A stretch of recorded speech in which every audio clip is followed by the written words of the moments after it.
청문회 제도는 이제 미국에서 배워온 거잖아요. 미국은 청문회 제도가 오래됐어요. 그 이른바 건국의 아버지들이라고 하는 사람들이 그러니까 240년 뭐 이렇게 된 오래됐네요. 제도예요. 예. 이제 그때부터 내려온 유명한 말이 있는데요.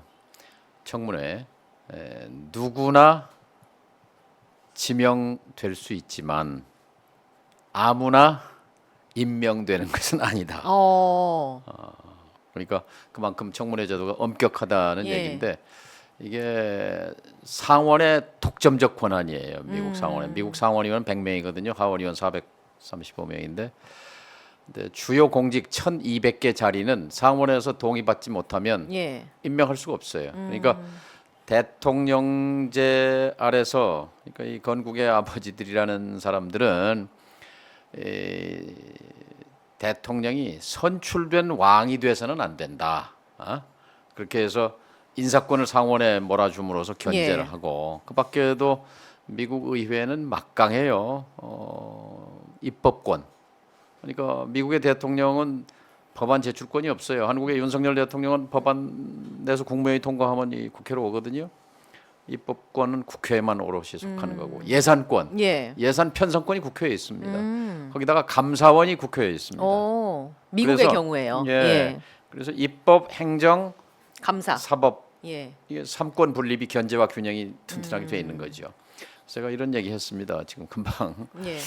우리가 지금 대통령제인데 대통령제 하에서 국회에서 여야가 함께 정부를 견제해야 이게 정부도 건강해진다. 네. 그런데 이제 여당은 그냥 항상 정부를 옹호하고 또 야당은 늘 일방적으로 반대만 하면 이게 의회 제도가 제대로 작동이 되겠는가? 그런데 지금 이번 이진숙 청문회 상식에 비춰봐서 예. 이건 아닌 거 아니냐? 뭐 이제 이런 취지로 좀 얘기를 했습니다. 아, 정말 제가 그냥 국민의 한 사람, 시민의 한 사람으로서 상식적인 수준에서 봤을 때요. 상식 제일 중요하죠. 상식적인 수준에서 납득이 안 가는 지점들이 너무 많아서요. 예. 꼭 모시고 싶었어요. 정말 아니 이렇게 진행됐던 청문회가 있었나 싶을 예. 정도로 그래서 하루를 더 했잖아요. 예. 아마 그래서 하루를 더 한 것 같기도 한데. 금방 말씀하신 상식. 예. 이게 이제 미국 얘기를 하나만 더 아, 붙이면 더 하셔도 돼요. 편하게. 미국이 어떻게 만들어졌냐? 상식의 기반 위에 만들어져요. 무슨 얘기냐면 1776년 그 독립전쟁이 독립혁명으로 거기에다가 불을 붙인 게 토마스 페인의 상식론입니다. 이 50페이지짜리 짧은 팜플렛인데 이게 이주민들, 네. 이른바 아메리카 대륙으로 이주 온 사람들의 가슴에 불을 질렀어요. 야, 상식이 뭐냐? 상식. 독립이 상식이다. 식민지로 사는 게 상식이 아니야. 그다음에 군주제가 상식이 아니야. 예. 공화제가 상식이야. 인간은 평등하게 태어난 게 상식이야.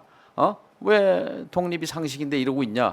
이게 이제 사실은 그래서 조지 워싱턴부터 벤자민 프랭클린 이런 분들도 처음에는 이 일정한 자치권 정도였지 예. 독립까지 꿈꾼 건 아니었는데 네. 여기 이제 토마스 페인의 상식론이 불을 붙임으로써 완전히 이제 그 독립혁명으로 승화가 된 거죠. 근데 우리 얘기를 해보면 지금 하나에서 열까지 다 상식을 파괴해요. 상식. 이게 비단 이진숙 방통위원장 후보의 뿐만이 아니라 청문회뿐만이 아니라 윤석열 정부 이후로 인권위원장을 가장 반인권적인 인물을 임명한 것도 상식 파괴요. 예. 진실화해위원회 위원장을 극우적인 인사로 임명하지 가장 반통일적인 사람을 통일부 장관으로 임명. 도대체 국민과 싸우자는 거를 넘어 상식과 싸우는 거예요. 근데 상식과 싸워서 이긴 동서고금의 역사는 없습니다. 이 정부가 상식이 무너진 최초 네. 가장 상징적 사건은 취임해서 대통령 되고 나서 넉 달 뒤죠. 2022년 9월달에 이태원 그 참사. 바이든 날리면 쪽팔려서 예. 그 누구나 귀로 들은 사람은 그 말이 맞는데 그리고 그걸 들은 기자는 당연히 보도하는 거고 그러면 깔끔하게 사과하는 것이 맞는 거거든요. 예. 깔끔하게 사과하라는 말은 홍준표 또 유승민 이런 보수 정치가들이 한 말이에요. 일방적인 옹호를 하지 않고 상식의 수준에서 그렇죠. 깔끔하게 이 상식 파괴죠. 예. 이게 상식적인 얘기예요. 그게. 예.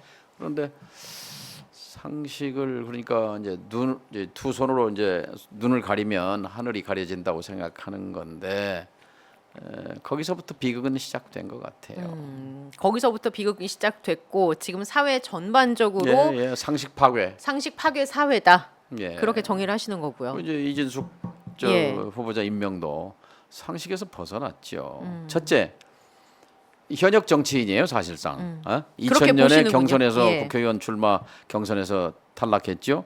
2년 전에는 대구시장 경선에서 탈락했죠. 지금 사실상은 정치에 뛰어들어 있는 거죠. 대선 때 캠프에 참여했죠.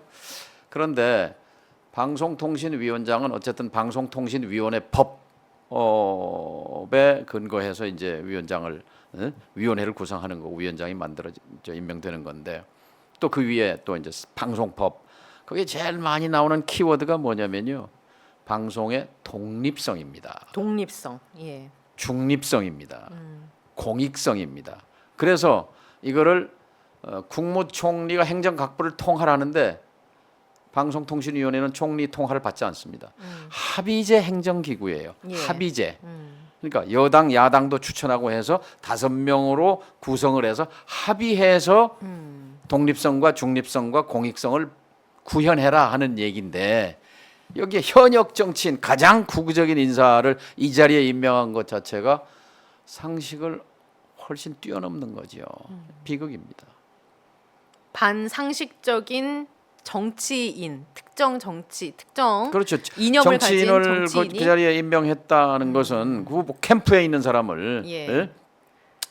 KBS, MBC 사장도 그렇지만 그 위에 있는 대한민국의 방송통신 정책과 이 감독 권한을 갖고 있는 방통위원장을 캠프 사람을 정치인을 임명하면 독립성이 아니라 정파성이잖아요. 그렇죠. 중립성이 아니라 그 역시 반중립적인. 그렇죠. 예. 반중립이죠. 공익성. 결과적으로 공익에 반하게 되겠죠. 그런 그 가장 원칙적이고 기본적인 것이 무너져 내리는 이런 식으로 국정 운영하면 그래서 이제 2년 반도 너무 길다. 그런 얘기가 나오는 거죠.